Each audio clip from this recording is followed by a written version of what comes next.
Hello everyone, जैसा कि आपको पता है कि हमारी संसद में लोकसभा और राज्यसभा की सीटें बढ़ने वाली हैं क्योंकि महिला आरक्षण अधिनियम 2023 कल 16 अप्रैल को लागू हो गया।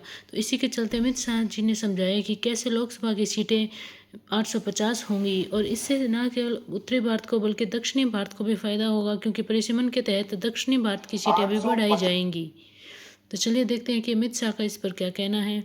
तो लोकसभा में महिला आरक्षण से जुड़े संशोधन बिलों पर चर्चा के दौरान अमित शाह ने गुरुवार को यह समझाया कि परिसीमन से किसी भी राज्य को नुकसान नहीं होगा। उन्होंने बताया कि लोकसभा से सीटें कैसे 54-3 से 85-0 होंगी। दरअसल चर्चा के दौरान विपक्ष आरोप लगा रहा था कि परिसीमन से उत्तरी राज्यों को फायदा होगा जबकि दक्षिणों से जनसंख्या वृद्धि में अंतर की वजह से दक्षिणी राज्य पीछे रह जाएंगे, लेकिन ऐसा कुछ नहीं है। कांग्रेस ने कहा कि बिल महिला आरक्षण के लिए नहीं बल्कि यह चोर दरवाजे से परिसीमन के लिए है, लेकिन इसको मोदी सरकार ने साफ तौर से इनकार कर दिया है। शाह ने बताया है कि 850 का आंकड़ा कैसे आया है। अमित शाह का कहना है कि मैं समझता हूँ, मान लीजिए 100 सीटें हैं और उसमें 33% महिलाओं के लिए आरक्षण देना है। यदि कुल सीटों में 50% वृद्धि कर दी जाए तो यह 150 पहुँच जाएगी और 150 का 33% आरक्षण लागू होगा। अभी लोकसभा में टोटल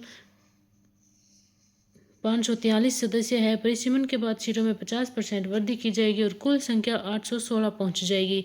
इसमें 33% सीटें महिलाओं के लिए आरक्षित होगी।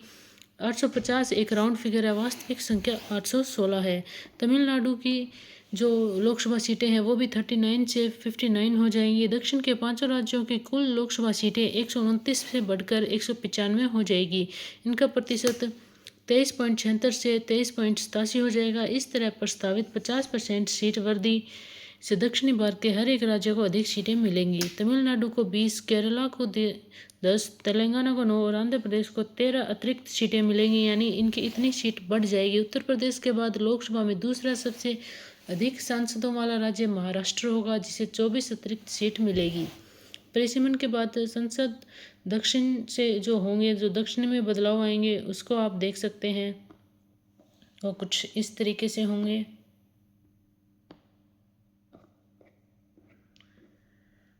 आगे अमित शाह ने कहा कि परिसीमन कानून में कोई भी बदलाव नहीं होगा। शाह ने कहा कि परिसीमन आयोग का कानून पूरी तरह मौजूद कानून पर है, इसमें कोई बदलाव नहीं है। इसका चल रहे चुनाव पर कोई भी असर नहीं होगा।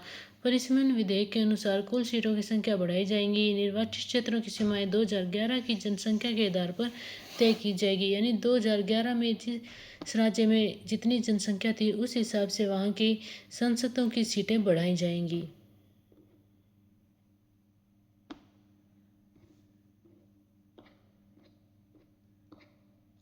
ये आप देख सकते हैं अलग अलग राज्यों में कैसे सीटें बढ़ाई जा सकती हैं। उत्तर प्रदेश में 80 से लेकर 120 की जा सकती है और महाराष्ट्र में, पश्चिम बंगाल में, बिहार, तमिलनाडु, आंध्र प्रदेश, कर्नाटक, गुजरात, आंध्र प्रदेश, राजस्थान, उड़ीसा, केरला, तेलंगाना,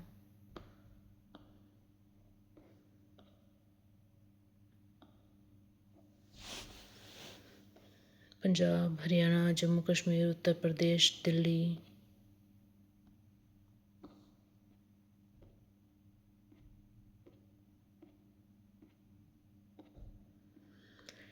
इसको लेकर विपक्ष जो है वो सवाल भी उठा रहा है। प्रियंका गांधी का कहना है कि 543 में से महिलाओं को 33% आरक्षण क्यों नहीं देते थे।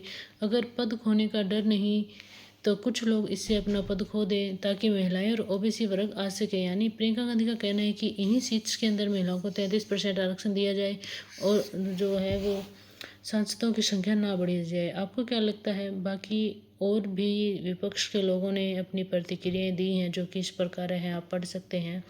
बाकी आपका इस पे क्या कहना है? क्या संसद की सीटें बढ़नी चाहिए या फिर 500 में ही महिलाओं को 33% आरक्षण मिलना चाहिए? अपनी राय कमेंट बॉक्स में ज़रूर बताएं और ऐसी ही और इन्फॉर्मेशन वीडियो के लिए चैनल को लाइक, शेयर और सब्सक्राइब करें।